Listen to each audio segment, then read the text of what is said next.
नमस्कार दोस्तों, आज फिर से आप लोगों के लिए एक डरावनी कहानी लेकर आए हैं। इस कहानी को लास्ट तक जरूर सुनिएगा। तो दोस्तों, कहानी को शुरू करने से पहले इस चैनल को सब्सक्राइब कर लीजिए ताकि इस चैनल पर जब भी वीडियो आए तो सबसे पहले आपको मिल सके। तो चलिए वीडियो को शुरू करते हैं। आधी रात का वक्त था। गाँव के सभी लोग गहरी नींद में सो रहे थे। भीमा रात के वक्त अपने खेतों की सिंचाई करने की तैयारी कर रहा था, मगर उसकी पत्नी नेहा उसे जाने से रोक रही थी। नेहा, अगर आपको अपने खेतों की सिंचाई करनी है तो आप सुबह चले जाइए, आधी रात को जाने की क्या जरूरत है। आप सुन नहीं रहे हैं? कुत्तों के रोने की आवाज लगातार आ रही है। भीमा, खेतों को सिंचाई की जरूरत अभी है और मैं सुबह जाऊं? नेहा, मेरा अभी जाना बहुत जरूरी है, नहीं तो पूरी फसल खराब हो जाएगी और कुत्ते तो रात को अक्सर रोते ही हैं। नेहा, लोग कहते हैं जब भी रात के समय कुत्ते रोते हैं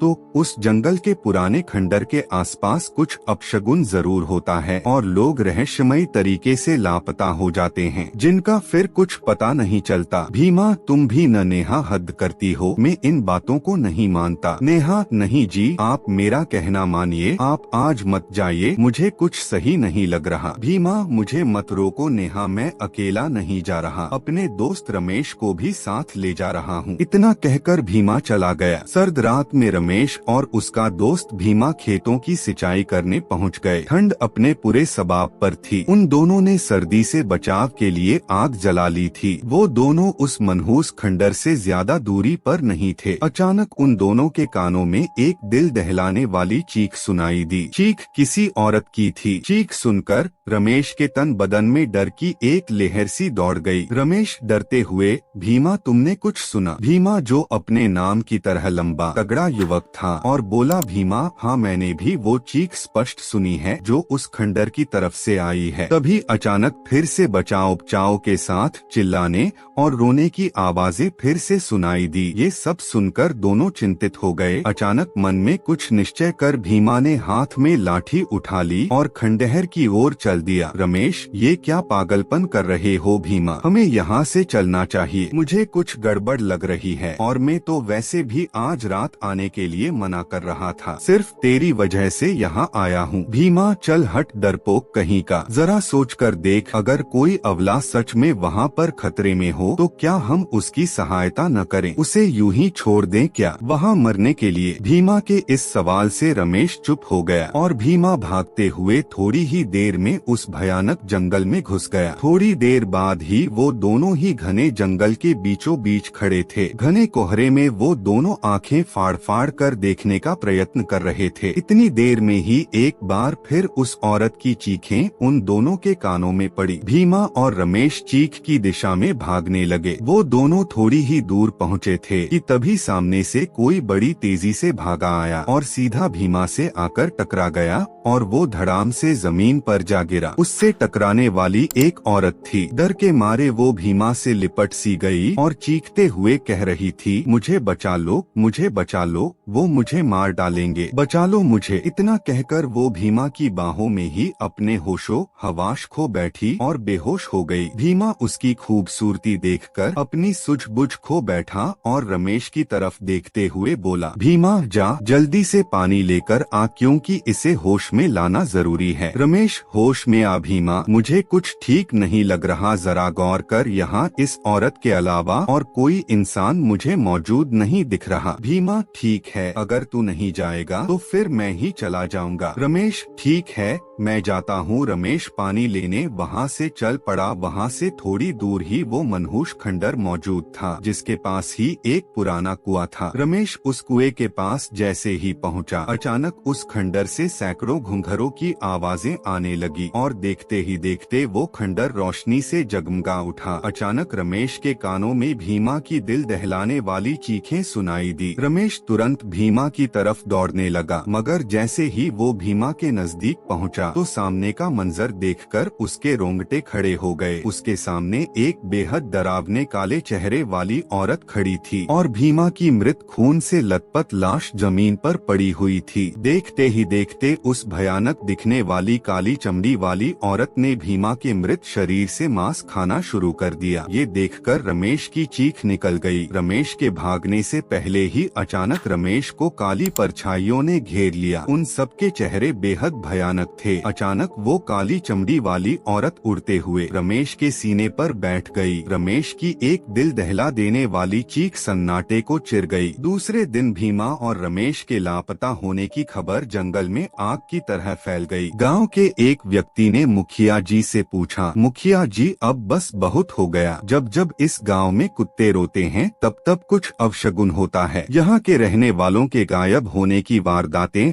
हमारे बाप दादा उनके जमाने से होती चली आ रही हैं और हम कुछ नहीं कर पा रहे हैं। आखिर कब तक हमारे नौजवान उस खंडहर के पास रहस्यमयी ढंग से गायब होते रहेंगे? मुखिया, तुम्हें क्या लगता है? मुझे इसकी चिंता नहीं है। उस खंडहर को तोड़ने की कोशिश 1000 बार की गई और जब भी उस खंडहर को तोड़ा गया तो दूसरे दिन खंडहर खुद ब खुद अपनी जगह स्वयं बन जाता है। व्यक्ति, तो फिर इसका मतलब तो यही है हम सबको अब इस गांव को छोड़ देना चाहिए। इस राज से पर्दा अब नहीं उठेगा। मुखिया, बहुत से तांत्रिक और बाबाओं ने पता लगाने की कोशिश की लेकिन वो पता नहीं लगा पाए। कुछ ने तो अपनी जान भी गंवा दी, लेकिन इस बार मैंने बहुत पहुँचे तांत्रिक भैरव को बुलाया है। कहते हैं वो इतना शक्तिशाली है कि भूतकाल और भविष्य में भी आसानी से आ जा सकता है। तभी गाँव वालों के कानों से तांत्रिक भैरव की आवाज टकराई। भैरव अलक निरंजन भैरव मुखिया के नजदीक आकर खड़ा हो गया। मुखिया ने हाथ जोड़कर बाबा को सारी स्थिति बताई। भैरव, रात हो गई है, ये सही समय है, चलो मेरे साथ। और हाँ, इस गांव में जिसके पास जितना पेट्रोल हो वो सब ले लो और सारे गांव वाले इकट्ठा होकर मेरे साथ उस खंडहर पर चलो। इतना कहकर सभी गांव वाले बाबा के साथ उस खंडहर में आ गए। तांत्रिक भैरव ने अपनी आंखें बंद कर ली। भैरव के आंखें बंद करते ही बहुत तेज हवा चलने लगी। कुछ देर बाद अचानक भैरव ने अपनी आंखें खोलकर कहा, अलक निरंजन मुखिया, क्या आपने अपनी दिव्य दृष्टि से कुछ देखा? भैरव, हाँ मुखिया, देखा। मैंने भूतकाल में जाकर सब देखा। तांत्रिक भैरव चीख कर बोला, कालो, उसका नाम कालो है। कई वर्षों से यहाँ के नौजवानों को मारकर उनके शरीर के मांस के साथ साथ उनकी हड्डियां तक खा जाती है। तांत्रिक की बात सुनकर सभी गांव वालों की आंखों में दहशत झलकने लगी। भैरव, ये अंग्रेजों के जमाने की बात है जब ये गांव क्रांतिकारियों के गांव के मशहूर था। उस जमाने में एक औरत यहाँ इस खंडहर में थी जिसका नाम कालो था। कालो एक बेहद सुंदर और खतरनाक स्त्री थी जिसके न जाने कितने अंग्रेज अप्सराओं के साथ नाजायज शारीरिक संबंध थे। कालो काला जादू करने में माहिर थी। शैतान को खुश करने के लिए सदैव जवान और सुंदर दिखने के लिए वो गांव की औरतों और मर्दों को अंग्रेजों द्वारा जबरदस्ती पकड़कर उनकी बलि लिया करती थी और बलि देकर वो उन सब का कच्चा मांस खा जाया करती थी। जब इस बात की भनक क्रांतिकारियों को लगी तो उन्होंने कालो को दीवार में जिंदा चुनवा दिया। लेकिन कालो अपनी आत्मा का सौदा शैतान से पहले ही कर चुकी थी। मरने के बाद कालो एक शैतान बन गई, लेकिन अब उसका वक्त खत्म। इतना कहकर भैरव बहुत तेज आवाज में मंत्र पढ़ने लगा। देखते ही देखते अचानक उस खंडहर की दीवार फट गई और उसमें से एक भयानक काली चमड़ी वाली औरत बाहर निकलकर आ गई। कालो, कौन है रे तू? लेकिन भैरव ने उसकी बात का कोई जवाब नहीं दिया। वो बेखौफ होकर कालो के नजदीक चला गया और अचानक भैरव ने कालो का हाथ पकड़ लिया। जैसे ही उसने कालो का हाथ पकड़ा वो बुरी तरह से चीखने लगी। भैरव, सब लोग इसके ऊपर पेट्रोल डालकर आग लगा दो। सभी लोगों ने उसके ऊपर पेट्रोल डालकर आग लगा दी और देखते ही देखते कालो जलने लगी और भयानक तरीके से चीखने लगी और फिर कालो धुएं के रूप में परिवर्तित होकर जमीन के अंदर समा गई और वो खंडहर अपने आप टूटकर नीचे गिर गया। तो दोस्तों, आपको ये कहानी कैसा लगा कमेंट में जरूर बताइएगा। और हाँ दोस्तों, आप लोग तो वीडियो को पूरा देख लेते हैं लेकिन चैनल को सब्सक्राइब नहीं करते हैं, तो दोस्तों चैनल को सब्सक्राइब कर लीजिएगा। तो मिलते हैं किसी और वीडियो में, तब तक के लिए खुदा हाफिज।